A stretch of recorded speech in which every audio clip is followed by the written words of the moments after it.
Capítulo 5.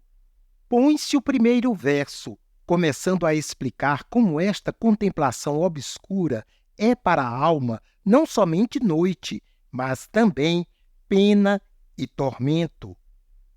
Esta noite escura é um influxo de Deus na alma, que a purifica de suas ignorâncias e imperfeições habituais, tanto naturais como espirituais. Chamam-na os contemplativos contemplação infusa ou teologia mística. Nela vai Deus em segredo, ensinando a alma e instruindo-a na perfeição do amor, sem que a mesma alma nada faça, nem entenda como é esta contemplação infusa.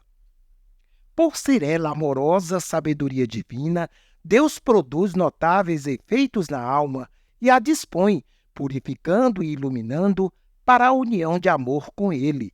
Assim, a mesma amorosa sabedoria que purifica os espíritos bem-aventurados, ilustrando-os, é que nesta noite purifica e ilumina a alma.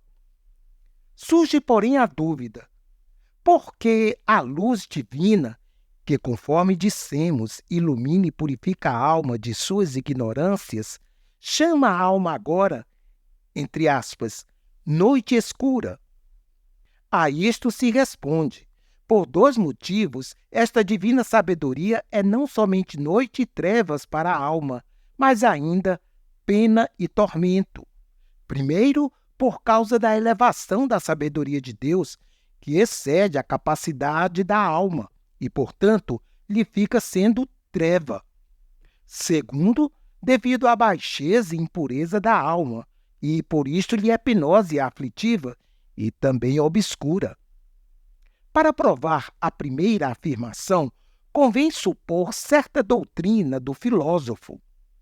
Quanto mais as coisas divinas são em si claras e manifestas, tanto mais são para a alma, naturalmente, obscuras e escondidas. Assim como a luz, quanto mais clara, tanto mais cega e ofusca a pupila da coruja. E quanto mais se quer fixar os olhos diretamente no sol, mais trevas ele produz na potência visual, paralisando-a, porque lhe excede a fraqueza. Do mesmo modo, quando esta divina luz de contemplação investe a alma que ainda não está totalmente iluminada, enche-a de trevas espirituais, porque não somente a excede, como também paralisa e obscurece a sua ação natural. Por este motivo, São Dionísio e outros místicos teólogos chamam a esta contemplação infusa, entre aspas, raio de treva.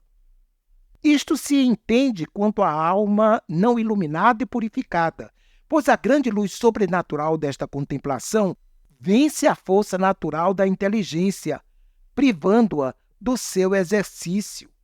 Por sua vez, disse Davi, nuvens e escuridão estão em redor dele.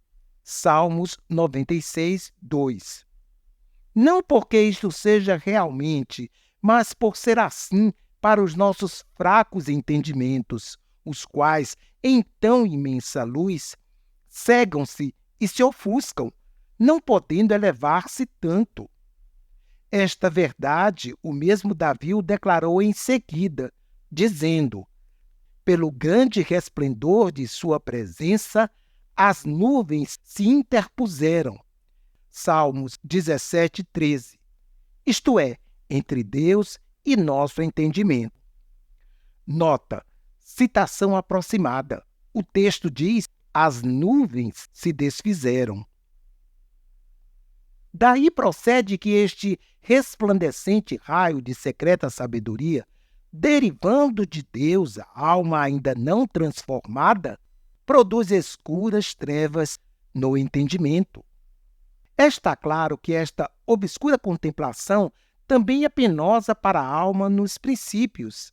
Com efeito, tendo esta divina contemplação infusa tantas excelências extremamente boas, e a alma, ao invés, ainda estando cheia de tantas misérias em extremo más, por não estar purificada?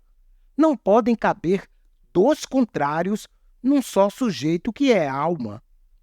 Logo, necessariamente esta há de penar e padecer, sendo o campo onde se combatem os dois contrários que lutam dentro dela. Tal combate resulta da purificação das imperfeições que se opera por meio desta contemplação. É o que vamos provar por indução da seguinte maneira. Primeiramente, como é muito clara e pura a luz e sabedoria desta contemplação, e a alma, por ela investida, está tenebrosa e impura, sente muito sofrimento ao receber essa luz, do mesmo modo que aos olhos indispostos, impuros e doentes, causa dor o dardejar de uma luz resplandecente.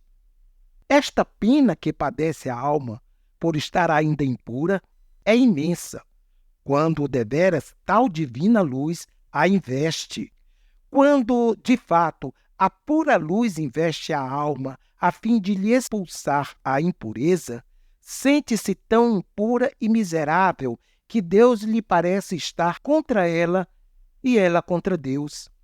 Donde tanto é o sentimento e penar da alma, imaginando-se então rejeitada por Deus, que Jó considerava como um dos maiores trabalhos estar posto por Deus neste exercício, e assim o exprimia. Por que me has posto contrário a ti, e sou grave e pesado a mim mesmo? Jó 7:20. Vendo aqui a alma claramente por meio desta pura luz, embora nas trevas, sua própria impureza, conhece com evidência que não é digna de Deus nem de criatura alguma. Aumenta-se-lhe a aflição ao pensar que jamais o será e que já se acabaram os seus bens. Esta impressão provém da imersão profunda de sua mente no conhecimento e sentido de seus males e misérias. Todos eles lhe são postos diante dos olhos por esta divina e obscura luz, dando-lhe a consciência clara de que em si mesma jamais poderá ter outra coisa. Podemos entender neste sentido aquela palavra de Davi que diz: pela iniquidade corrigiste ao homem, e fizeste com que a sua alma se desfizesse como a aranha. Salmos 38:12. Em segundo lugar, sofre a alma por causa de sua fraqueza natural, moral e espiritual. Quando esta divina contemplação a investe com alguma força, a fim de fortalecê-la e domá-la, de tal maneira a faz sofrer em sua fraqueza, que por um pouco desfalecerá, o que particularmente se verifica algumas vezes quando investe com força um pouco maior. Então o sentido e o espírito, como se estivessem debaixo de imensa e obscura carga, penam e agonizam tanto que a alma tomaria por alívio e favor a morte.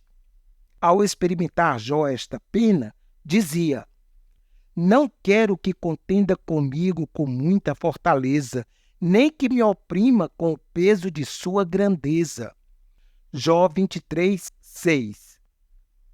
Sob a força desta operação e peso, sente-se a alma tão longe de ser favorecida, a ponto de lhe parecer que aquilo mesmo que antes a ajudava se acabou com o demais, e não há quem se compadeça dela. A este propósito, disse também Jó: compadecei-vos de mim, ao menos vós, meus amigos, porque a mão do Senhor me tocou. Jó 19:21. Causa grande espanto e lástima ser tanta a fraqueza e impureza da alma, que, embora a mão de Deus seja por si mesma tão branda e suave, a própria alma a sinta agora tão pesada e contrária.